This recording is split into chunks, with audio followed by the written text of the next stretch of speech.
Ouais, c'est parfait. OK. Oui, Bon, bah, bonjour à tous. Merci au CEMIR de m'avoir confié cette présentation. C'est un vrai plaisir de discuter aujourd'hui de la ventilation assistée contrôlée du SDRA sévère au cours de la Covid. Bon, je vais avoir beaucoup de tics de langage, je vais beaucoup dire le Covid, parce que comme tout le monde, je ne me suis pas fait à la Covid. Je vais un peu ma caméra. Donc, les points clés du réglage. Je vous montre, pour commencer mes liens d'intérêt.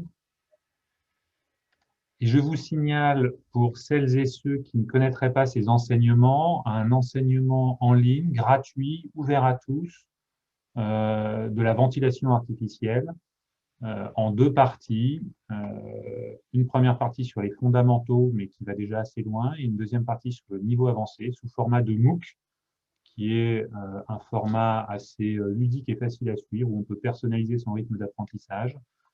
Sur le site institutionnel France Université Numérique MOOC. C'est un enseignement qui a été réalisé en partenariat avec le CENIR, qui a été suivi déjà par plus de 20 000 personnes à travers le monde depuis près de 150 pays. Donc n'hésitez pas à vous y inscrire. Ceux qui l'ont déjà fait vont être avantagés à certains moments de ce topo. Peut-être ça leur permettra de mieux comprendre certains concepts. Pour les autres, n'hésitez surtout pas à revenir sur le topo et à aller suivre ces enseignements. Il y a aussi un enseignement dédié au Covid-19 qu'on avait déposé sur le site FunMOOC. Alors, on va commencer par un petit sondage sous forme de questionnaire. VAC, SDRA sévère, Covid. Parmi toutes les notions qui apparaissent à l'écran, c'est à vous de répondre. Alors, je sais comment fonctionne la VAC, mesurer une pression de plateau, la signification de la compliance thoraco-pulmonaire, la signification de la pression motrice, mesurer la pression d'ouverture des voies aériennes, mesurer le R sur I ratio. On a actuellement 83 votants. Typiquement, on essaie de monter à 80% de gens qui Ouais. valident leur vote, donc ça prend 50 secondes le plus souvent. On n'y est pas loin. Je vous laisse participer, puis après je partage le résultat. 5 secondes. Okay. Tu peux commenter si tu veux, Guillaume. D'accord, donc c'est intéressant, c'est un petit peu ce à quoi je m'attendais et finalement, du coup, ça justifie la poursuite de ce topo, c'est bien.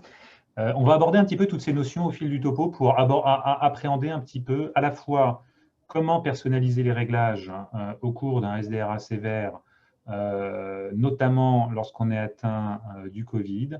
Et puis, ça permettra à certains d'entre vous de pouvoir peut-être plus facilement aborder la littérature dans ce domaine, puisque la littérature récente aborde justement des concepts physiologiques un petit peu récents, comme le R sur I ratio ou autre, et c'est très difficile de pouvoir y comprendre quelque chose quand on n'a pas a priori compris ce que voulaient dire toutes ces choses-là.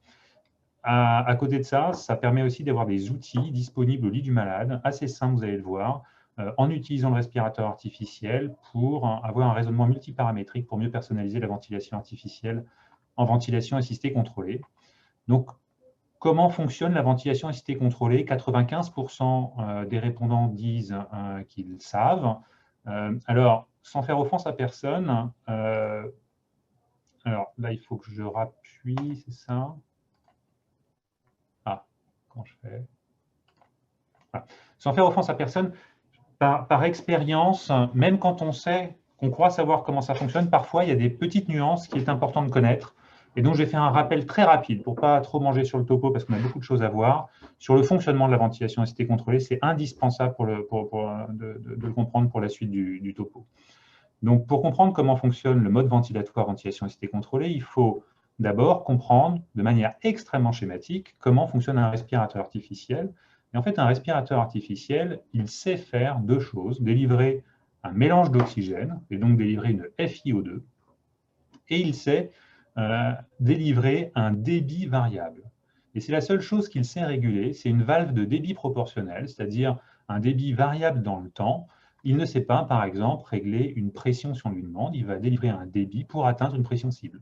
Mais la seule chose qu'il sait réguler, c'est une valve de débit.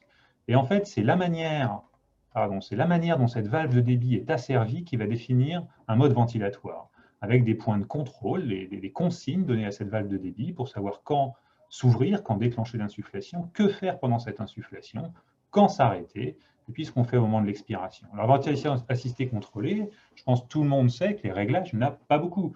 On veut reproduire la ventilation minute, et donc on règle un volume courant, noté VT pour tidal volume en anglais, qu'on multiplie par une fréquence respiratoire, et puis on note aussi, on ajuste aussi une PEP et la FiO2. Donc on pourrait se dire qu'un topo entier de 45 minutes sur 3 réglages, ça pourrait aller vite. Vous allez voir qu'on a 2-3 trucs à aborder à ce sujet. Donc on demande à un ventilateur, c'est ce que souhaite le clinicien, de délivrer un volume courant à chaque insufflation. Là, je vous ai reproduit les courbes de pression des voies aériennes notées PAW pour Airway Pressure et de débit des voies aériennes telles qu'elles apparaissent sur l'écran du respirateur. Et donc pour le respirateur, délivrer un volume, il ne sait pas le faire en l'état, c'est délivrer un certain débit pendant un temps donné. On s'explique, on va revoir les points de contrôle très brièvement. Il faut d'abord un signal de déclenchement du cycle. Alors, en ventilation assistée contrôlée, vous le savez tous, le premier signal de déclenchement du cycle, c'est un signal temporel, c'est la fréquence respiratoire que vous avez réglée. À une fréquence donnée, le ventilateur déclenche son cycle d'insufflation. Et vous savez aussi que si dans l'intervalle, le patient fait un effort inspiratoire, alors il va être récompensé. On ne va pas rentrer dans les détails du trigger, mais le ventilateur détecte cet effort et délivre un cycle à ce moment-là. Et donc le déclenchement, c'est premier arrivé, premier servi entre l'effort inspiratoire du patient ou la fréquence respiratoire réglée. Et une fois que le cycle est déclenché, que fait le ventilateur? C'est ce qu'on disait juste avant, il délivre un débit constant. Il ouvre sa valve et là, il insuffle à un débit constant le mélange gazeux dans le système respiratoire du patient. Alors quand est-ce qu'il s'arrête? Bien, il s'arrête quand le volume courant a été délivré. Et donc le temps d'insufflation dépend à la fois du volume courant réglé et du débit d'insufflation qui est systématiquement ajustable sur vos ventilateurs. Par exemple, la plupart du temps, on règle un débit d'insufflation, là on ne va pas rentrer dans les détails du pourquoi, du comment, mais de 60 litres minutes. 60 litres minutes, c'est facile comme calcul, c'est 1 litre par seconde.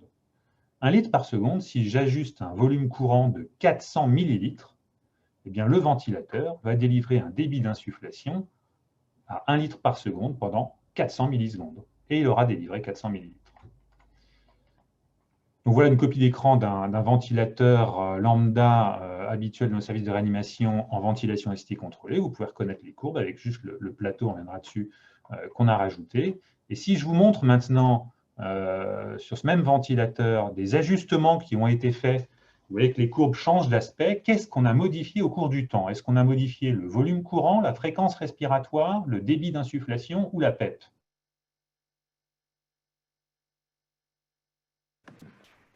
Alors, j'en profite pendant que les gens répondent pour deux choses. La première, c'est qu'ils peuvent poser leurs questions en ligne sur le petit onglet Q et R, ou sinon sur le chat, mais sur le petit onglet Q et R, tout au fil de l'eau. Et puis, soit on interrompt un moment Guillaume pour poser une question qui est vraiment sur le topic dont il parle, soit on les garde pour la fin. Donc, n'hésitez pas à utiliser cela. Et si vous pouvez, c'est intéressant pour nous, dans le chat, préciser si jamais vous êtes nombreux derrière l'écran pour avoir une évaluation du nombre de spectateurs. Donc, si vous êtes 10 derrière l'écran, n'hésitez pas à le stipuler. Ça nous permet d'avoir une évaluation plus précise du nombre de personnes qui suivent le webinaire. Donc, nous avons 100 votants à présent. On vous laisse encore 5 secondes.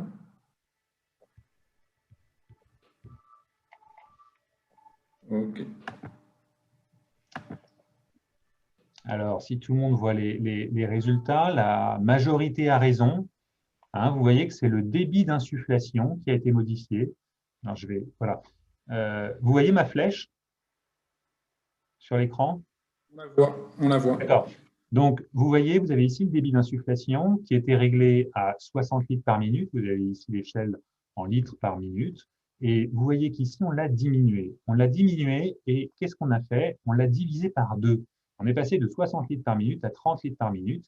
Et donc, vous voyez qu'il faut 2 fois plus de temps pour insuffler le même volume courant qui, lui, n'a pas été modifié. Si à l'inverse, on augmente le temps d'insufflation, vous voyez qu'il faut moins de temps pour délivrer le même volume courant. Ça, c'est une notion très importante car on va le revoir tout à l'heure. Alors maintenant, on a parlé de la ventilation assistée contrôlée brièvement sur son mode de fonctionnement. On va parler maintenant de SDRA, puis de SDRA lié au Covid. Le SDRA, vous savez tous que la caractéristique un peu fondamentale sur le plan de la mécanique respiratoire et qui influence les concepts de ventilation protectrice, c'est la réduction du volume disponible pour la ventilation, c'est-à-dire du volume aéré qui va recevoir le volume courant qu'on insuffle, c'est le concept de Babylon. Et vous savez aussi que non seulement il y a une diminution du volume pulmonaire de fin d'expiration, l'équivalent de la capacité résiduelle fonctionnelle, la CRF, mais vous le savez généralement, il y a aussi une diminution de la compliance thoraco-pulmonaire. Alors pourquoi? La compliance thoraco-pulmonaire au coût du SDRA, elle est abaissée. Pourquoi? Parce que, le parenchyme pulmonaire est plus épais, moins distensible, ou est-ce que c'est parce que le volume pulmonaire de fin d'expiration est plus petit?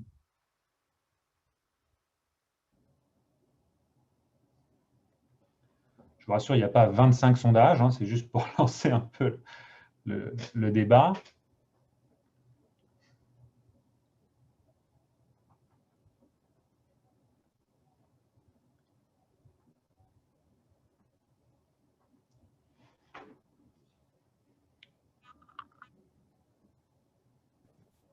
Cinq secondes.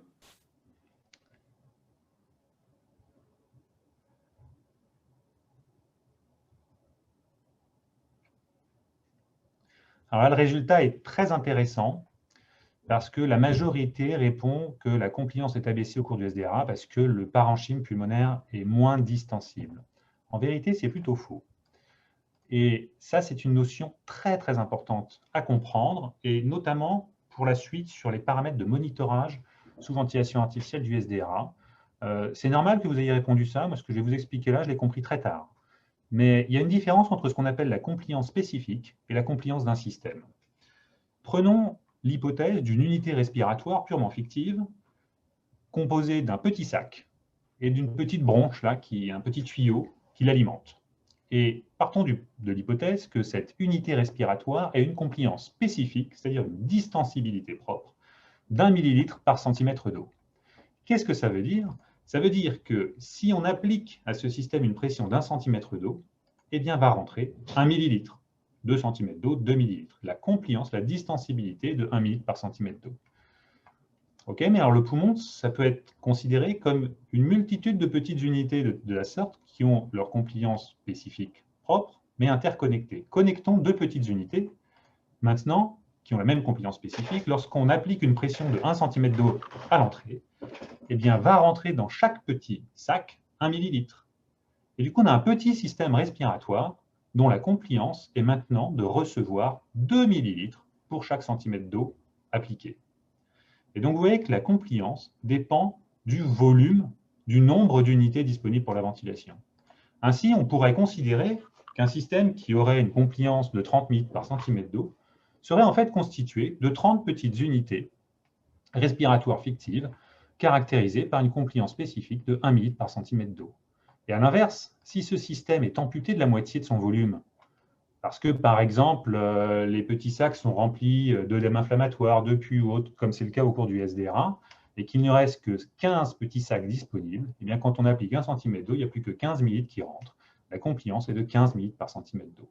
Et c'est la principale raison pour laquelle la compliance du système thoraco-pulmonaire est diminuée au cours de SDRA. C'est lié à la perte de volume. Et ça, quelqu'un qui a énormément participé à la compréhension du SDRA et à la compréhension de la manière de ventiler le SDRA, qui est Luciano Gattinoni, l'italien, dont on reparlera tout à l'heure, l'avait démontré dans le concept justement de baby lung, en montrant qu'il existe une corrélation entre la compliance statique thoraco-pulmonaire et le volume résiduel mesuré par des méthodes scanographiques. Donc ça, c'est quelque chose d'important dont il faut se souvenir. Et ces notions de réduction du volume, vous le savez, guident les grands principes de ventilation protectrice. Puisqu'en fait, ce qu'on appelle ventilation protectrice, c'est essayer de ne pas faire de la ventilation délétère. C'est essayer de ne pas induire des lésions du fait d'une ventilation inappropriée. Et on sait que le premier mécanisme qui peut conduire à du VILI, à des lésions induites par la ventilation, c'est l'hyperdistension, la surdistension. Et donc, ce qui guide les grands principes de ventilation protectrice, c'est avant tout de limiter la surdistension. On va revenir un petit peu là-dessus. Donc ça veut dire limiter le volume courant, vous le savez, c'est pour ça qu'on met des petits volumes courants, pour ne pas surdistendre ce petit volume disponible en fin d'expiration. La PEP peut participer à la surdistension si elle ne recrute pas. Et ça va être tout l'enjeu d'essayer de comprendre si quand on met de la PEP, on participe à la surdistension ou au contraire, on recrute des nouveaux territoires et donc on limite ces phénomènes de surdistension. Et ça, Luciano Gattinoni l'avait toujours le même, bien montré dès 2006. Il y a des patients, lorsqu'on applique une PEP, qui vont recruter leur territoire condensé et d'autres pas du tout. Vous voyez, le patient du haut, à 5 cm d'eau de pression dans le système respiratoire, vous avez ici l'aspect avec les condensations postérieures. Quand on met 45 cm d'eau, alors c'est énorme, c'est expérimental, vous voyez que la seule chose qu'il a fait, c'est surdistendre de manière majeure ses territoires antérieurs, mais il n'a rien recruté. À l'inverse, le patient du bas, quand on passe de 5 à 45 cm d'eau, recrute de nombreux territoires. Donc ça permet, lorsque l'on met de la PEP, d'aboutir à une ventilation plus protectrice. Alors maintenant, si on passe au Covid, maintenant qu'on a balayé ces premiers concepts, et qu'on passe au SDRA Covid, concernant la mécanique respiratoire, cette compliance thoraco-pulmonaire et ce potentiel de recrutement, qu'est-ce que vous diriez? Est-ce que tous les patients ont globalement les mêmes caractéristiques? Tous les SDRA Covid se ressemblent? Est-ce qu'il existe deux phénotypes, le phénotype L et le phénotype H? Ou est-ce qu'il existe une grande variabilité interindividuelle entre les différents SDRA Covid?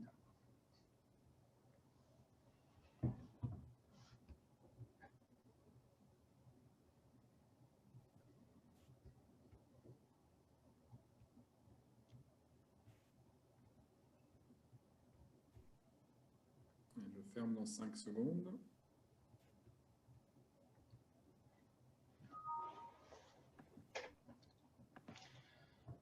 Alors une fois de plus, un résultat très intéressant, et notamment parce que vous êtes assez nombreux à dire qu'il existe deux phénotypes, le phénotype L et le phénotype H. Pourquoi vous dites ça? Parce que ce même Luciano Gattinoni, qui est un des plus grands penseurs du SDRA, de la physiologie du SDRA, de la ventilation artificielle, des lésions induites par la ventilation artificielle, a publié dans Intensive Care Medicine, très tôt dans la pandémie, un éditorial sur le SDRA du Covid-19, faisant l'hypothèse qu'il existait deux phénotypes. Un phénotype dit L, caractérisé par une faible élastance. L, c'est pour low, faible. Une faible élastance. Alors, élastance, c'est l'inverse de la compliance. Faible élastance, ça veut dire grande compliance. Un faible rapport ventilation-perfusion, un faible poids pulmonaire, c'est-à-dire peu d'œdème lésionnel, et un faible potentiel de recrutement. Et en plus, il a dit que ça survenait à la phase initiale de la maladie et qu'il y avait une corrélation temporelle entre le passage de ce type L et, selon la manière dont on ventile le patient, à un type H caractérisé par une élastance élevée, c'est-à-dire une faible compliance, un shunt droit-gauche important, un poids pulmonaire plus élevé, beaucoup plus d'œdème inflammatoire et une haute recrutabilité. Mais ce qui est vraiment très surprenant, surtout pour quelqu'un comme Luciano Gattinoni, ces phénotypes est basé sur l'observation de quelques cas et de discussions entre collègues. Donc c'est une discussion sur un coin de table, et comme c'est Luciano Gattinoni et qu'il avait publié des papiers majeurs dans le domaine, ça fait force de foi, et beaucoup de gens l'ont cru. Néanmoins, je vous invite, pour ceux que ça intéresse et que ça amuse, de regarder la réponse, qui est une réponse un peu au bazooka, il faut bien l'avouer, qu'ont fait deux grands, enfin trois, mais surtout deux, Martin Tobin et Amal Joubran, deux autres très très grands contributeurs à la connaissance qu'on a de la physiologie sous ventilation artificielle, à Luciano Gattinoni dans Annals of Intensive Care. C'est un peu au bazooka, mais c'est assez intéressant de voir la confrontation d'arguments entre des très grands experts. En tout cas, c'était vraiment pas supporté par l'épreuve. Et force est de constater que si on regarde après d'un point de vue macro, vous avez ici une étude observationnelle espagnole qui a regardé globalement, chez 742 patients qui avaient un SDRA Covid, la compliance thoraco-pulmonaire. Globalement, elle n'est pas différente de celle observée dans d'autres séries, comme par exemple la grande cohorte LungSafe, et même chez les patients sévères, l'étude ProSeva ou de Claude Guérin, où les patients, vous savez, c'est l'étude qui a montré le bénéfice du décubitus ventral, c'est les patients sévères, moins de 150 de P sur F, ils ont la même compliance que les patients, globalement, qui ont un SDRA Covid. Les études anatomopathologiques, une première étude retrouvait que finalement, quand on regarde des poumons de SDRA Covid en post-mortem, c'est des poumons de SDRA un peu standard. Alors c'est vrai, mais pas complètement. Une étude un peu plus fine, publiée dans le New England Journal of Medicine, où ils ont comparé 7 poumons de SDRA Covid versus 7 poumons de SDRA liés au H1N1 et 10 poumons normaux retrouvaient des caractéristiques un peu spécifiques liées au Covid, notamment au niveau de la circulation, avec beaucoup plus de microthrombie et une tortuosité, des phénomènes angiogénétiques au niveau du lit vasculaire, que vous pouvez voir ici, qui étaient assez caractéristiques dans le SDRA Covid. Donc il y a des spécificités, mais après la question c'est de savoir si ces spécificités se retranscrivent sur le plan de la mécanique respiratoire, de ces espèces de phénotypes, qui nous ferait ventiler le patient différemment et ajuster le ventilateur différemment. Je vais passer sur les données radiologiques. Alors nous, on avait essayé, hein, à Mondor, vous avez ici la comparaison de 30 SDRA Covid et 30 SDRA non Covid, c'est le travail d'Anne-Fleur-Houtbourg, d'évaluer la mécanique respiratoire et de regarder si ces phénotypes existaient. On ne les a pas du tout retrouvés. Vous voyez ici en fondation, la compliance thoracopulmonaire, des SDRA non Covid et Covid, la compliance est à peu près la même. Il n'y a pas de différence entre recrutable, non recrutable. Donc les phénotypes L et H, on ne les a pas du tout retrouvés. On n'a pas du tout retrouvé non plus de temporalité, ni sur la recrutabilité, ni sur l'altération ou l'amélioration de la compliance en fonction de l'évolution de la maladie au cours du temps. L'équipe d'Amiens n'a pas retrouvé non plus ce type de phénotype et retrouvait là encore que globalement, quand on regarde sur le plan de la mécanique respiratoire, hein, des SDRA Covid, sur leur réponse à des épreuves de recrutement, au décubitus ventral, à la PEP, c'est à peu près pareil que chez des SDRA non Covid. Et ce travail, finalement, les figures là sont assez illustratives. Hein. C'est encore une comparaison, 30 SDRA Covid, 30 SDRA non Covid, matchés sur le PSURF, la FiO2 et la PEP. Vous voyez que même en faisant ce type de matching, les paramètres de mécanique respiratoire sont quasiment comparables d'un groupe à l'autre. Et ce qui est notable, en revanche, si on ne peut pas individualiser un phénotype à proprement parler, c'est justement cette grande variabilité interindividuelle, suggérant que, comme dans le SDRA non Covid, ce qu'il va falloir essayer de faire, c'est de personnaliser la ventilation artificielle. Et donc, on ne peut pas faire une ventilation caricaturale du SDRA Covid en fonction d'un phénotype qui n'existe pas. Hein. Sortez-vous de la tête ces histoires de phénotypes L et H. On ne peut pas les mettre en évidence. Dans la littérature, personne n'a pu les mettre en évidence. C'était un concept, mais on peut dire que c'est une hypothèse, mais les données ne confirment pas cette hypothèse. Alors, quand on veut ventiler un SDRA, je vous invite tous à aller commencer par, du coup, relire les recommandations formalisées d'experts sur le SDRA de la SRLF, disponible en ligne sur le site de la SRLF. Et vous savez que les grands principes de ventilation protectrice doivent s'appliquer du coup au SDRA Covid comme au SDRA non Covid. Et vous allez mettre un volume courant qui est dit dans la RFE autour de 6 ml de poids prédit par la taille. Hein, ce n'est pas en fonction du vrai poids, c'est en fonction du sexe et de la taille. Et tout en limitant la pression de plateau à moins de 30 cm d'eau.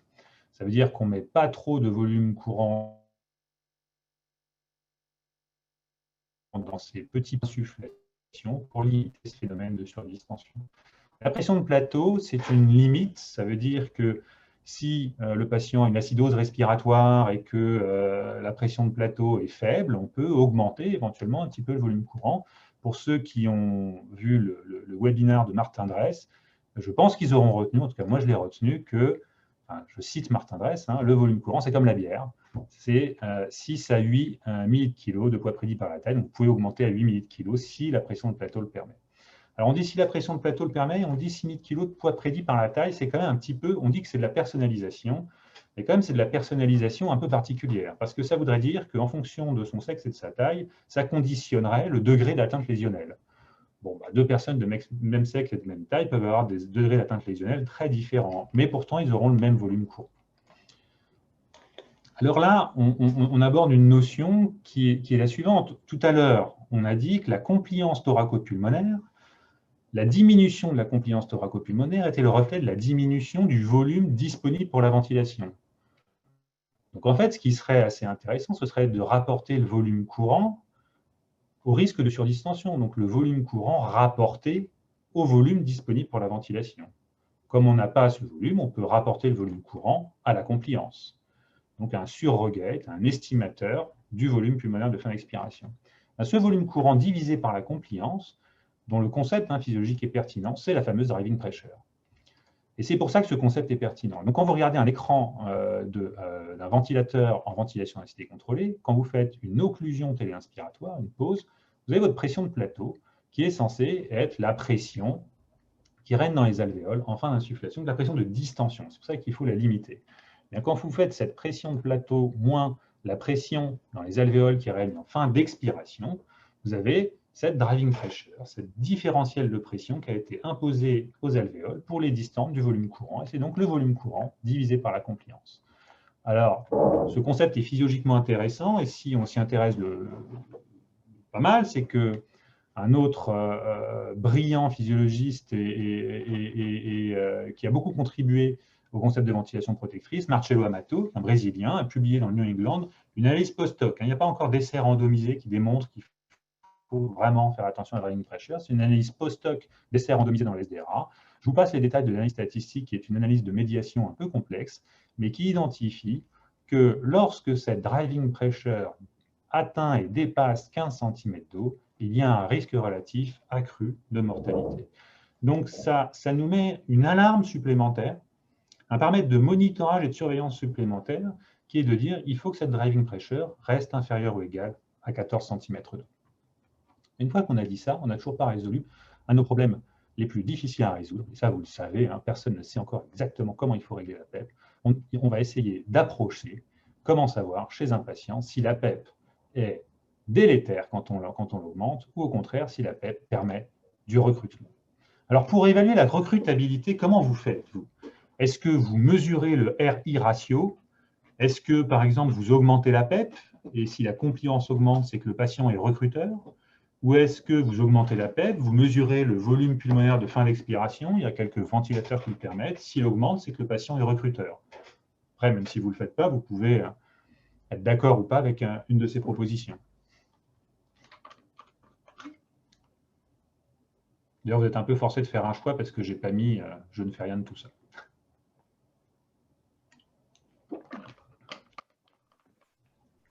Il y a 113 personnes qui peuvent voter, sachant qu'on a vu qu'il y avait certains endroits où il y avait plus de 10 personnes derrière les écrans. N'hésitez pas à nous communiquer si vous n'avez pas encore fait. Allez, encore quelques secondes. Damien, on ne t'entend pas très bien. Hein. Excusez-moi, je disais qu'on restait encore, allez, 3-4 secondes et de dire qu'on était 113 votants actuellement.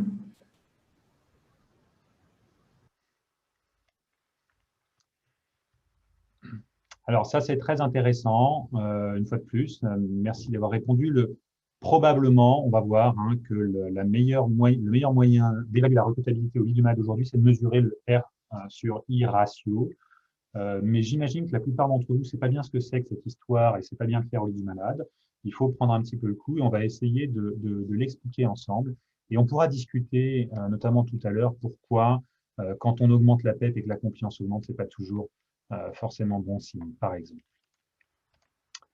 Alors, reprenons notre petit modèle qu'on utilise depuis tout à l'heure, d'un modèle respiratoire. Et disons maintenant, alors tout à l'heure on disait qu'il y avait 15, là on va dire que ce modèle a, donc les alvéoles ventilées, enfin les petites unités respiratoires ventilées, font que ce modèle a une compliance de 30 ml par centimètre d'eau. On est en PEP 5 et on connaît le volume pulmonaire de fin d'expiration. En pratique, on n'aura pas besoin de le connaître tout à l'heure en clinique, mais là, on va dire qu'on le connaît pour la démonstration de la preuve. Il est de 600 ml. On note E élevé pour N expiratory long volume, c'est la CRF. Il y a 600 ml en fin d'expiration avant qu'on insuffle le volume. OK, on va passer ce système en PEP 15. Donc, on passe de 5 à 15.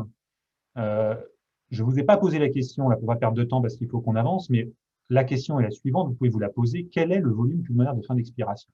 En fait, on peut le calculer, puisqu'on a rajouté 10 cm d'eau dans le système, on a une compliance de 30 ml par centimètre d'eau, c'est-à-dire que pour chaque centimètre d'eau supplémentaire, le système se distend de 30 ml, donc on a rajouté 10 fois 30, 300 ml. Donc avant même d'insuffler le volume courant, ce système qui n'a pas du tout recruté, eh bien, il a reçu 300 ml en plus. Il s'est distendu de 300 ml en plus. C'est pour ça que ceux qui ont répondu « j'augmente la PEP et je regarde si ce volume augmente », c'est pas bon, puisque bien évidemment, quand on augmente la PEP, on distend un petit peu plus le système respiratoire. De 300 ml, ça dépend de la compliance à basse PEP. Et vous voyez que ce système qui n'a pas recruté, le problème est suivant, c'est que maintenant, on va encore plus le surdistendre en rajoutant le volume courant, et c'est pour ça que lorsque l'on ne recrute pas du tout, augmenter la PEP, on le paye exclusivement en surdistension. On ne gagne rien. En revanche, si maintenant on dit que le système est recruteur, quand on va passer de 5 à 10 de PEP, vous voyez qu'on a recruté des territoires. Alors ça, c'est intéressant, mais alors du coup, quel est le nouveau volume pulmonaire de fin d'expiration? Là, on ne peut pas vraiment le prédire. Là, on sait qu'il y a 600 millilitres, plus les 900 millilitres, plus les 300 millilitres supplémentaires, qui étaient liés à la distension du volume initial, mais plus quelque chose, qui est le volume recruté. Et là, c'est intéressant quand on a recruté du volume, parce que maintenant, le volume courant va se distribuer dans tout cet ensemble de volumes. Et donc, ça va limiter beaucoup le risque de surdistension. Alors, ce qu'on va faire maintenant, pour mesurer ce volume recruté, c'est qu'on va faire le chemin inverse. Et on va mesurer ce qui se passe quand on expire depuis ce volume courant jusqu'à ce retour à PEP5. Et du coup, quand on expire tout ça, on expire le volume courant, ce volume théorique qu'on connaît, de 300 millilitres, plus le volume expiré, et on pourra mesurer ce volume expiré, qui a été dérecruté, et dire qu'il avait été recruté. Donc voilà la manipulation à faire. Vous diminuez, dans un premier temps, quand vous êtes à PEP15, la fréquence respiratoire. Il faut vous accrocher un peu, hein, mais vous pourrez voir la vidéo aussi, hein, si ça va un petit peu trop vite. Vous diminuez la fréquence respiratoire aux alentours de 12 cycles par minute pour laisser le temps au patient, vous allez comprendre pourquoi, d'expirer complètement à chaque expiration. Vous mesurez le volume courant que vous avez réglé, donc le volume courant qui expire, et puis vous diminuez la PEP de 10 cm d'eau, donc de 15 à 5. Et là, il faut faire très attention, il faut bien regarder l'écran du ventilateur, et il faut regarder le volume courant expiré affiché par le respirateur sur ce cycle-là, le cycle où on passe de 15 à 5 cm d'eau. Vous le notez bien, et une fois que vous êtes à basse PEP, à 5 cm d'eau, vous mesurez la pression de plateau pour pouvoir mesurer la compliance. Partons du patient qui ne recrutait pas. Lorsque vous expirez, lorsque vous faites cette manipulation, vous allez expirer les 400 ml du volume courant, puis on passe de 15 à 5 dans le même temps, les 300 ml qui avaient été distendus par la PEP. Vous allez donc expirer 700 ml. Ça, vous le connaissez a priori, et si vous mesurez 700 ml, c'est bien que le patient n'avait rien recruté. Chez le patient qui avait recruté, au moment de l'expiration, vous allez expirer les 400 ml de volume courant, les 300 ml distendus par la PEP, mais aussi vous allez expirer ce volume recruté qui va se dérecruter. Imaginons que ce volume soit de 150 ml, vous allez expirer 150 ml, et donc le volume courant expiré sur ce cycle-là sera de 850 ml. Et donc vous pourrez détecter ces 150 ml surnuméraires. Quand vous faites la manipulation, si vous avez ici un 400 ml de volume courant, et ici, sur ce cycle-là, 850 ml, et que vous mesurez la compliance à basse PEP de 30 ml par centimètre d'eau, vous pouvez refaire les calculs, il y a 150 ml en trop. Et donc le volume recruté, vous le mesurez comme ça, c'est le volume expiré sur ce cycle respiratoire précis, moins le volume courant réglé, moins la compliance à basse PEP, multiplié par le delta de PEP. Alors après, vous allez me dire, ok, d'accord, bon, j'ai 150 ml de volume recruté. C'est bien, c'est pas bien, est-ce que c'est beaucoup, pas beaucoup? Il va falloir normer un petit peu tout ça. Et c'est là qu'on va arriver au ratio R sur I. Pour le normer, voilà ce que les auteurs qui ont proposé, c'est l'équipe de Toronto, de Laurent Brochard, qui a beaucoup travaillé là-dessus et qui a publié les papiers que je suis en train de vous montrer. On connaît la compliance à basse PEP. L'idée très intéressante a été de dire, eh bien, on va mesurer la compliance du volume recruté. On peut le faire puisqu'on connaît le volume recruté et on connaît la différence de pression qui a été mise pour le recruter. 10 cm d'eau. Donc une compliance, c'est un volume divisé par une différence de pression. Donc 150 divisé par 10 cm d'eau, 15 ml par centimètre d'eau. Et on va faire le rapport des compliances. Et c'est ça le R sur I ratio, le rapport entre la compliance du volume recruté divisé par la compliance du système à basse PEP. Alors ça peut paraître hyper bizarre, mais en fait, le concept est le suivant. Pour chaque centimètre d'eau de pression que je vais rajouter, de quelle manière va se distribuer le volume qui rentre? Là, vous voyez que vous avez un rapport R sur I à 0,5, 15 divisé par 30. Ça veut dire qu'il y a 2 fois plus de volume qui va distendre, mais quand même une partie qui va recruter. Et ce cut-off de 0,5 pour l'instant, alors on manque d'études épidémiologiques, etc., mais pour l'instant, c'est ce qui est admis dans la littérature comme un patient qu'on va déclarer recrutable. Alors il y a un continuum, hein, il va falloir raisonner de manière plus personnalisée au lit du malade, mais au-dessus de 0,5, c'est considéré comme un patient qui recrute de manière suffisamment raisonnable pour considérer que la PEP peut avoir un intérêt. Alors il y a un petit piège. Vous avez tous, je pense, déjà vu des courbes pression-volume du système respiratoire d'un patient à SDRA, où classiquement on décrit un point d'inflexion supérieur et un point d'inflexion, supérieur et un point d'inflexion inférieur. L'objectif serait de ventiler le système respiratoire dans la portion rectiligne de la courbe. Au-dessus, on est dans une zone de surdistension.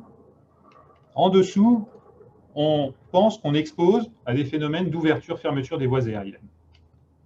On ne croit pas si bien dire, la même équipe de Toronto a revisité un petit peu ce concept de pression, de point d'inflexion inférieur, et a découvert qu'il y avait des patients à SDRA qui n'avaient pas ce point d'inflexion inférieur. Vous voyez, une courbe pression-volume d'un patient à SDRA n'a pas du tout de point d'inflexion inférieur. En revanche, vous avez ici un patient qui a un point d'inflexion inférieur à 15 cm d'eau, quel que soit le niveau de pression de départ, de 0 ou 8 cm d'eau. Et les auteurs ont regardé la compliance du système sur cette courbe, sur cette partie de la courbe, et la compliance sur cette partie de la courbe. Sur cette partie de la courbe, la compliance du système, c'est la courbe rouge. C'est en fait la compliance du circuit du ventilateur. Donc tout se passe comme si, tant qu'on est sur cette portion de la courbe, les voies aériennes sont fermées, et la seule chose que fait le ventilateur, c'est de distendre un petit peu le circuit du ventilateur, avec, vous voyez, très peu de volume qui rentre, mais beaucoup de pression, et à un moment, les voies aériennes s'ouvrent, et le volume commence à rentrer dans le patient. Alors ça, c'est compliqué parce que quand on fait notre manœuvre pour mesurer le rapport R sur I, et qu'on veut faire PEP haute, PEP basse, il faut que la PEP basse soit positionnée au-dessus de la pression d'ouverture des voies aériennes, sinon ça introduit une erreur dans le calcul. Alors comment on mesure cette pression d'ouverture en pratique clinique?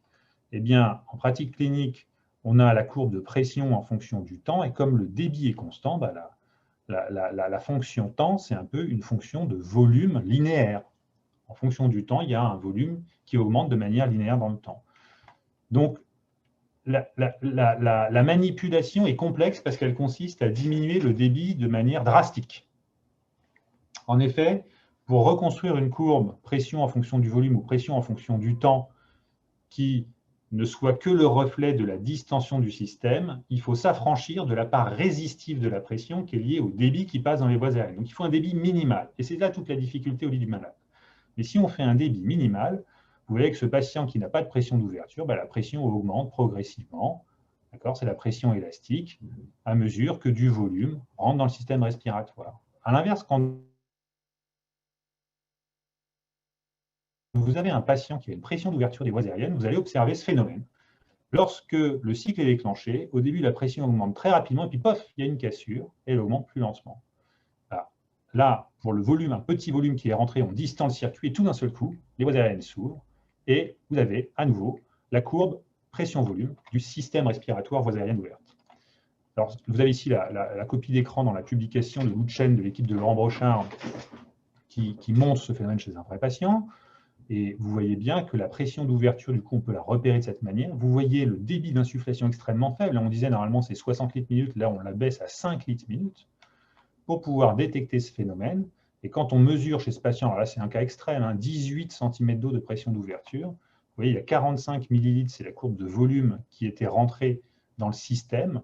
Et quand on mesure la compliance, on retombe sur une compliance de 2 millilitres par centimètre d'eau. C'est la compliance du circuit du ventilateur, avant que les voies aériennes soient ouvertes. Alors, cette manipulation, elle est beaucoup plus difficile à faire que de mesurer le R sur I ratio, parce qu'en pratique, ça donne ça.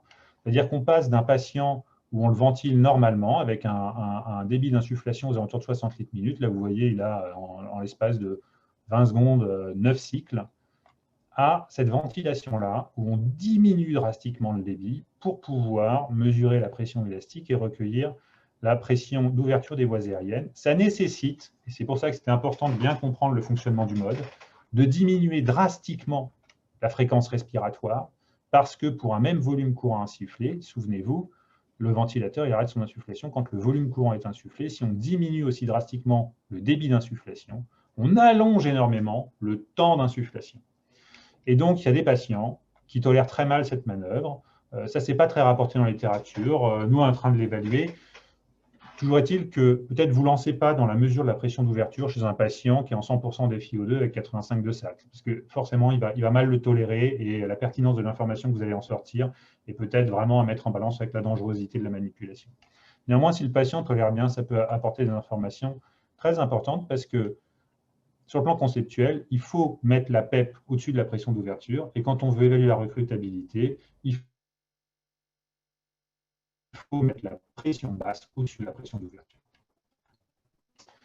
Pour finir, souvenez-vous que là, on a parlé vraiment, j'espère que ce n'est pas trop complexe, mais vraiment respirologie, c'est-à-dire Covid, son potentiel de recrutement, comment je le phénotype pour essayer d'approcher comment je peux, dans quelle mesure je peux augmenter un peu le volume courant, si jamais je suis encore dans des zones safe, de pression de plateau, de driving pressure, comment je peux augmenter la PEP si le patient est très recruteur, ou à l'inverse, ne pas trop l'augmenter s'il n'est pas du tout recruteur. Mais souvenez-vous qu'il faut voir le patient en son ensemble, et notamment chez les SDRA Covid, on a dit au début, sur les données anatomopathologiques, qu'il y avait une atteinte microvasculaire plus importante que dans les SDRA non-Covid. Vous avez probablement lu cette très belle étude du professeur Julie Helms à Strasbourg qui rapportait une prévalence plus importante d'accidents thromboemboliques chez les patients qui ont un SDRA Covid.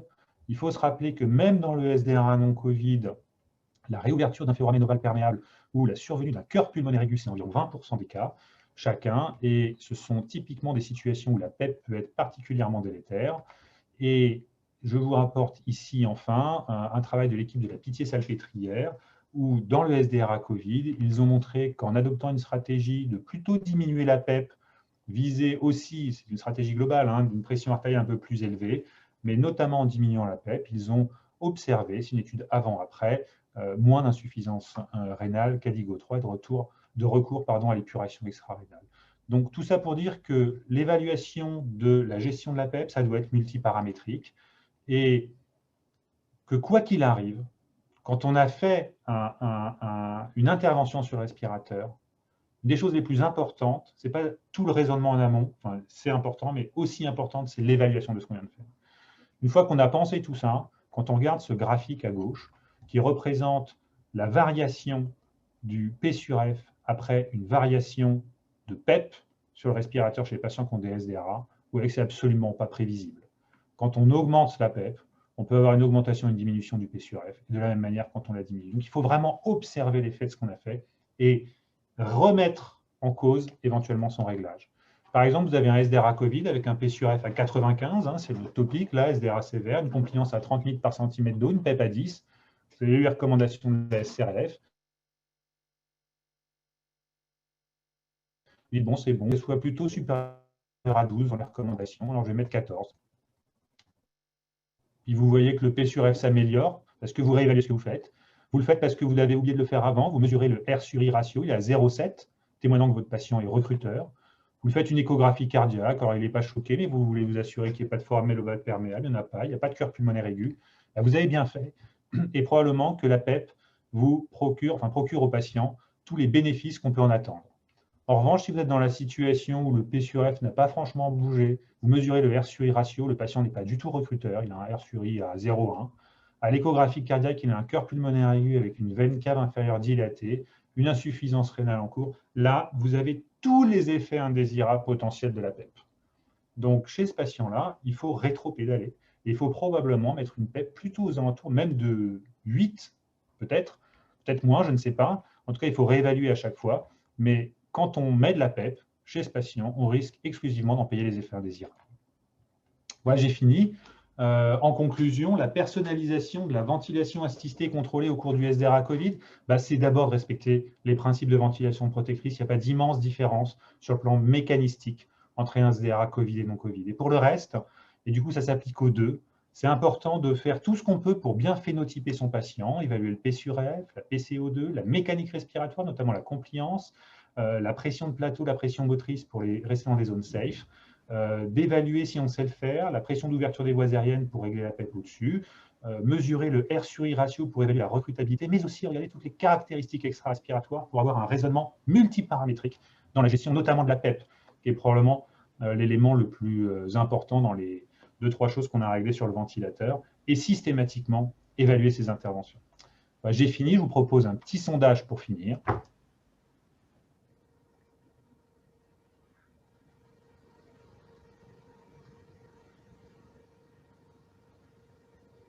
Peut-être qu'il faudra revoir la présentation quelques fois pour certains, comme le R sur I ou autre. J'ai conscience que ça allait un petit peu vite.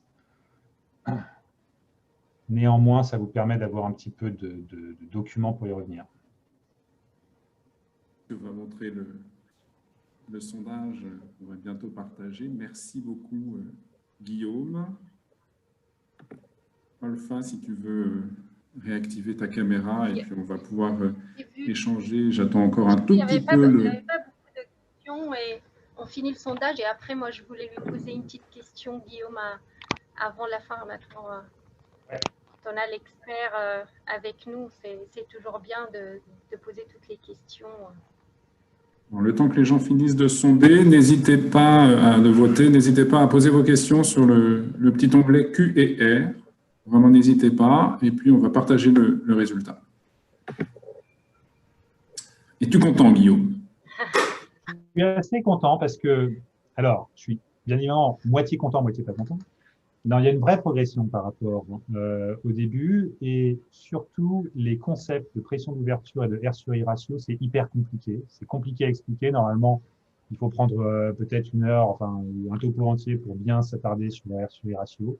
J'avais envie d'aborder toutes ces notions parce que c'est un petit peu tous les trucs à la mode dans tous les papiers, toute la littérature qui s'intéresse notamment à l'évaluation du SDRA Covid et sa comparaison au SDRA non-Covid sur le plan respirologique. Est-ce que ça suggère qu'il faut régler le respirateur de la même manière ou pas? Et je pense qu'il faut avoir à un moment entendu parler et avoir une petite vidéo à revoir éventuellement, puisqu'après les vidéos sont disponibles sur le site du CNIR, pour comprendre cette littérature, parce que si on voit dans un tableau R sur I ou AOP et qu'on ne comprend pas ce que c'est, je trouve que c'est vraiment bloquant. Je suis quand même content qu'il y ait la moitié, un peu plus, qui ont maintenant compris ce que ça voulait dire. Guillaume, on a une question là qui vient d'arriver, une question concernant les patients obèses. Ouais. Est-ce qu'il y a quelque chose, une particularité, et est-ce qu'il y a, en fait, on définit d'autres limites pour les pressions de plateau ou on reste sur les 30, la valeur cutoff de 30, voilà. C'est une très bonne question. Alors, en 45 minutes, il y a énormément d'autres choses qu'on aurait pu aborder, qu'on aurait pu creuser. Je n'ai pas pu tout aborder. Je me suis limité à ce qu'on peut faire tous avec notre respirateur. Ce qui est certain, c'est que chez les patients, chez les patients obèses, il y a une fréquence plus élevée de pression d'ouverture plus élevée, c'est-à-dire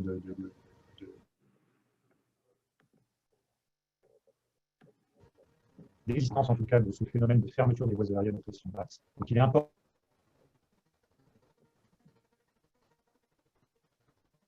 d'essayer de mesurer les voies aériennes et de mesurer la pression d'ouverture pour régler la tête dessus. Après, sur les limites de sécurité de 30 de pression de plateau, souvent quand on le mesure, oui, mais pour pouvoir vraiment être certain de rester dans des zones de confort pour le patient, c'est-à-dire sécuritaire, le mieux, c'est de disposer d'une pression œsophagienne pour mesurer la pression qu'on appelle transpulmonaire, c'est-à-dire de part et d'autre du parenchyme pulmonaire pour mesurer réellement la pression de distension des poumons. Parce que parfois, on se rend compte que ces patients, même s'ils sont obèses, même s'ils répondent bien à la PEP, ils ont une distensibilité de la paroi, une compliance de la paroi conservée, et quand même, il ne faut pas trop monter la PEP. Et du coup, c'est pas mal de pouvoir avoir des outils de monitorage un peu plus avancés pour le mesurer. Néanmoins, ce qu'on peut faire avec le respirateur, c'est assez facilement évaluer si le patient est recrutable, parce que les obèses sont volontiers plus recruteurs, et mesurer s'il y a une pression d'ouverture, qui va nous aider vraiment à monter la PEP au maximum si on voit qu'il y a un bénéfice. Merci Guillaume. On prévoira d'ici 1 an effectivement un webinaire sur la pression œsophagienne, puisqu'il y a beaucoup à dire. Et là, tu viens de lancer une mission spéciale parce que c'est assez délicat à bien comprendre les mécanismes. Une deuxième question qui vient de Montpellier. Merci Boris, ils étaient 12 derrière l'écran. Le R sur I ratio est très intéressant, mais peut-être pas si simple en pratique avec le volume d'ouverture. Certains ont proposé par le passé la réalisation d'une courbe PV et la mesure du delta de volume à 20 cm d'eau, par exemple. À toi la main. Alors, en fait, si on sait faire des courbes pression-volume répétées, on peut complètement le faire. Le concept, enfin, ce pourquoi, entre autres, l'équipe de Toronto ont développé cette technique de R sur I, c'était plutôt pour viser une simplification. Pour autant, je suis assez d'accord que c'est pas facile la première fois qu'on nous l'explique. Néanmoins, une fois qu'on l'a fait quelques fois et qu'on est habitué à faire juste un delta de PEP, on mesure un volume, on mesure la compliance après, on a noté tout ça et on peut refaire le calcul très facilement. Il y a un petit site internet que j'aurais dû peut-être vous montrer sur la diapositive Geomisa, où on a même pu se prendre la tête sur les calculs. Ça nous donne la valeur quand on rentre, la valeur du volume courant, du volume expiré, de la pression de plateau et de la PEP à basse PEP. En fait, c'est finalement quand même, une fois qu'on a pris l'habitude de le faire, même si on n'a plus tout le raisonnement en tête, franchement plus facile et moins consommateur en temps que de faire des courbes PV répétées. Et puis, c'est probablement un peu mieux toléré par le patient. Parce qu'une courbe PV, ça nécessite quand même une insufflation très lente et c'est de la même manière qu'avec la pression d'ouverture, parfois pas tout à fait bien toléré. D'accord, merci Guillaume. Il y a une autre question, c'est Julien Mézel qui te pose la question sur la place des autres manœuvres de recrutement. Alors, les autres manœuvres de recrutement, enfin les manœuvres de recrutement en tout cas à proprement parler, c'est-à-dire qui visent à insuffler un volume, enfin une pression importante pour recruter et puis après peut-être maintenir une PEP pour ouvrir le poumon et laisser le poumon ouvert. La littérature à l'heure actuelle n'est vraiment pas en faveur. Là, j'avais pas le temps de rentrer dans ce débat, d'autant que ça n'avait pas été vraiment évalué chez le Covid.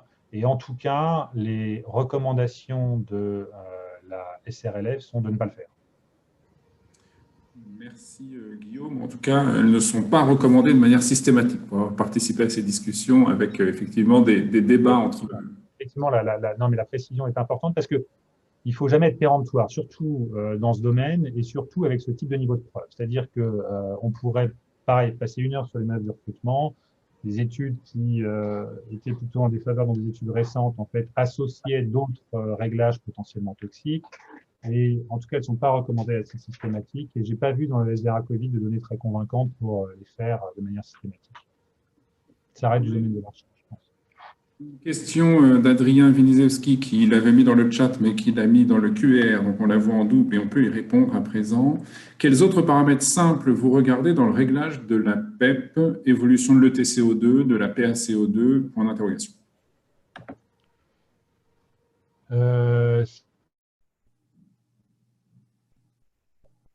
C'est une bonne question, mais alors le CO2 de monitorage. Une fois, à mon sens, la PEP, vraiment, il y a les effets potentiellement bénéfiques qui sont le recrutement et beaucoup d'effets potentiellement délétères, ce qu'on oublie parfois, hein, c'est-à-dire qu'on regarde juste un P sur F, mais qui vont être sur le risque de surdistension et le risque hémodynamique notamment. Et on sait la valeur pronostique du cœur pulmonaire aigu du SDRA et notamment probablement lorsqu'on met des pressions intrapulmonaires trop élevées.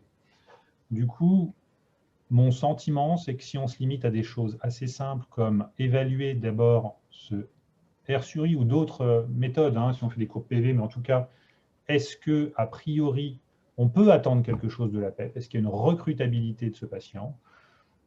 Et après, une fois qu'on a, et par ailleurs, les paramètres hémodynamiques de base, notamment existe-t-il un cœur pulmonaire aigu, existe-t-il un foramen oral perméable, et que dans un second temps, quand on a augmenté la PEP parce qu'on a des critères a priori de réponse, qu'on évalue ce qui est fait, pareil sur des paramètres respiratoires simples et sur des paramètres hémodynamiques simples, à mon avis, c'est amplement suffisant. En tout cas, il n'y a pas grand-chose dans la littérature pour faire beaucoup plus que ça. C'est déjà beaucoup si on fait tout ça. Une autre question, Guillaume, de l'équipe de Boris Young de Montpellier. Alors, comment on pratique désescaladez-vous l'FiO2PEP chez les patients en VAC qui s'améliorent avant de passer en VSN? Est-ce que vous titrez avec une désescalade personnalisée, du coup, quels critères, ou vous utilisez les tables d'ARDSNet ou autres? Ouais, c'est une très bonne question parce que beaucoup de tout ce qu'on fait, là, on le fait les 2-3 premiers jours et après, il y a quand même un flou artistique avec peu de littérature sur lesquelles on peut s'adosser. Nous, on n'utilise pas les tables FiO2PEP parce que finalement, ces tables FiO2PEP peuvent exposer, surtout dans les valeurs extrêmes, à des réglages complètement inappropriés, c'est-à-dire des PEP très élevés chez des patients qui auraient beaucoup de FiO2 mais qui seraient très peu recruteurs et qui finalement, ça pourrait générer beaucoup de surdistension ou à l'inverse. On a une attitude, je pense, un petit peu pragmatique comme beaucoup, c'est-à-dire quand le patient s'améliore, il faut faire de la désescalade, mais c'est un principe un peu général en réanimation. On n'a pas pour être parfaitement honnête, de recette absolument, de stratégie très clairement établie sur la gestion de la décroissance de la PEP, qu'on essaye de faire assez rapidement, mais moins brutalement qu'elle n'est faite, par exemple, dans des études SDRA, où on passe de PEP 15 à PEP 5. Néanmoins, la décroissance va se faire sur 48 heures, avec une évaluation, en fait, c'est un petit peu ce que je disais, c'est-à-dire que je pense que le plus important, c'est chacun peut avoir un peu sa manière de faire. Il faut surtout réévaluer à chaque fois qu'on a touché au respirateur, sans pour autant faire un gaz du sang à chaque fois, hein, mais réévaluer la tolérance du patient, sa mécanique respiratoire, la saturation, la pression artérielle. Je vais faire une réponse très très claire, mais on n'a pas de ligne de conduite plus.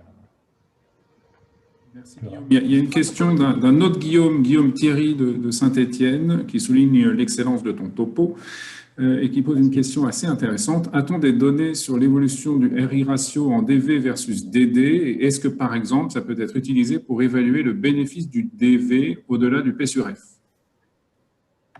Voilà, c'est une très bonne question. Il y a très peu de données. Il y a des données évaluant l'évolution du RI ratio, notamment l'étude dorsale. Il y a François Bédon qui a publié un papier dans le SDRA Covid dans Annals of Intensive Care, qui montre que ça peut varier d'ailleurs. Et en décubitus ventral, pour l'instant, il y a très peu de données. La manière même de faire la méthode n'a pas été validée, même si sur le plan conceptuel, c'est probablement faisable. Après, sur la prédiction de l'utilité ou pas du DV, je pense que ça nécessite quand même de faire un peu plus d'exploration physiologique, des recherches pour essayer de mieux comprendre tout ça.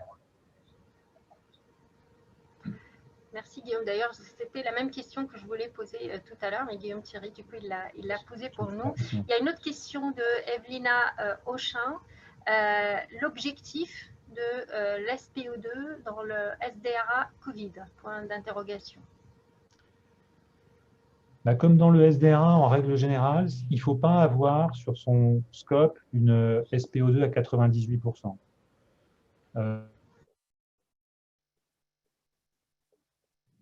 Alors, il y a toutes les réflexions de l'oxygène, mais il y a aussi des considérations simplement liées à l'utilité du monitorage de la saturation. Comme vous le savez, selon la courbe de dissociation de l'hémoglobine, il y a un plateau, et donc quand on a 98% de saturation, on peut avoir une PO2 à 80 comme une PO2 à 350. Donc si le patient a en fait 350 de PO2 et qui survient un phénomène aigu, une atélectasie brutale, et qui passe de 350 de PO2 à 80 de PO2, la saturation ne va pas bouger, vous ne serez pas averti. Et donc, c'est, je trouve déjà un bon argument, outre le fait que l'oxygène, c'est une drogue et qu'il faut avoir la dose minimale efficace, c'est un bon argument pour maintenir une saturation à un endroit où on va être averti s'il se passe quelque chose. Donc, aux alentours de 92-94%, ça me semble un bon intermédiaire. Pour l'instant, il n'y a pas de données suffisamment non plus convaincantes pour aller vers des zones extrêmes, surtout en contexte pandémique où il faut quand même prendre en considération, si on se place un peu dans le contexte tel qu'on l'a tous un peu vécu, avec des infirmières qui ne sont pas forcément toujours très habituées à la réanimation, etc., parfois en sous-effectif, parfois des gens très fatigués, parfois moins de docteurs, parce que beaucoup trop de malades. il faut quand même rester dans des zones de sécurité pour le patient, ne pas l'exposer non plus à une désaturation au bout du couloir qu'on verrait trop tardivement. Mais du coup, entre 90 et 94%, généralement, ça peut être recommandé. Merci Guillaume. Je vous propose de terminer avec la dernière question qui vient de l'équipe de Boris Young. Quelles sont les situations dans le SDRA Covid, où vous recherchez un FOP? Ah, alors bon, nous c'est un peu, nous on recherche systématiquement dans tous les SDRA. Comme ça nous permet dans le phénotypage initial, on fait à tous les SDRA une épreuve de bulle.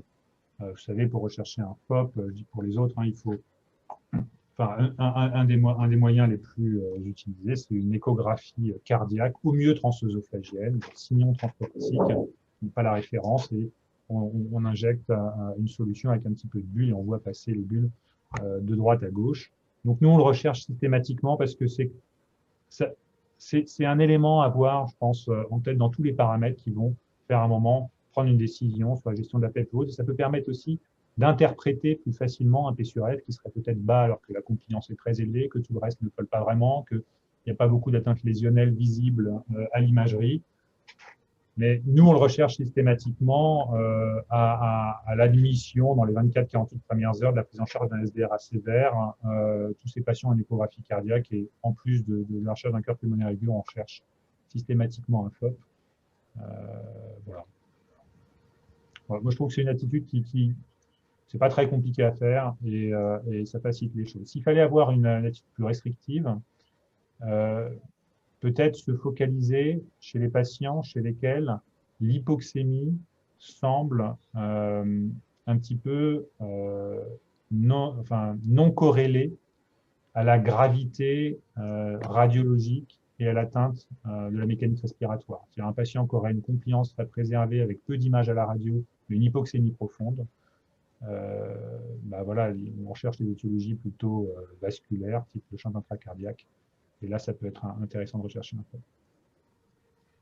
Du coup, Guillaume, pour juste finir sur ça, et c'est quoi votre stratégie, c'est quoi les conséquences sur le plan thérapeutique? Quand on trouve bien sûr, ça dépend de la sévérité du FOP, mais si on a, par exemple, on trouve un FOP sévère, donc comment vous allez gérer ce patient sur le plan ventilation?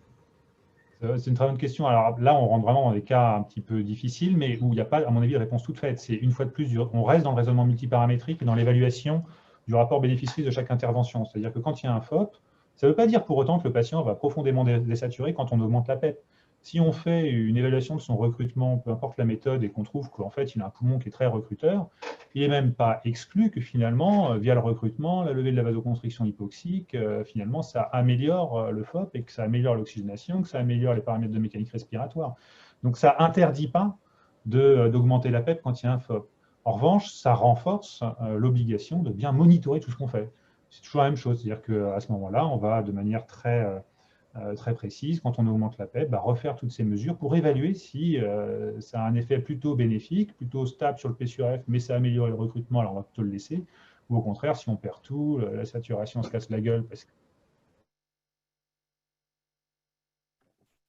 Eh bien, merci beaucoup. Grave, franchement, le FOP, etc. Ça va nous faire aussi un petit peu moins interpréter le P sur F comme un élément de gravité. Voilà. Pardon. J'ai trop parlé. Non, c'était très bien. Merci beaucoup, Guillaume. Merci. Un grand merci à tous. On va arrêter de prendre les questions qui ont été très nombreuses, très pertinentes, qui poursuivent, mais on va être obligé d'arrêter. Il est déjà 15h05.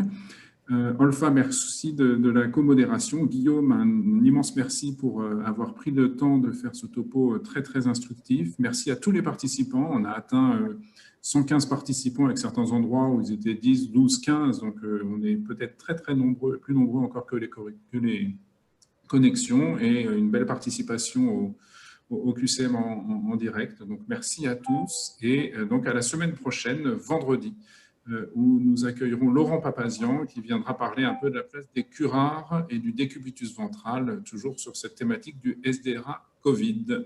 Merci à tous. Merci beaucoup, Olfa, merci Damien, merci à vous tous et merci pour toutes ces questions très, très enrichissantes. Et pour mémoire, tout sera disponible, tout est déjà disponible, les deux précédents en ligne sur le site du CEMIR. Vous avez ça dans le chat, mais sinon vous tapez c-mir, le tiré du 6.fr et sur la chaîne YouTube du CEMIR. À la semaine prochaine. Bon week-end à tous. À la semaine prochaine. Au revoir. Au revoir.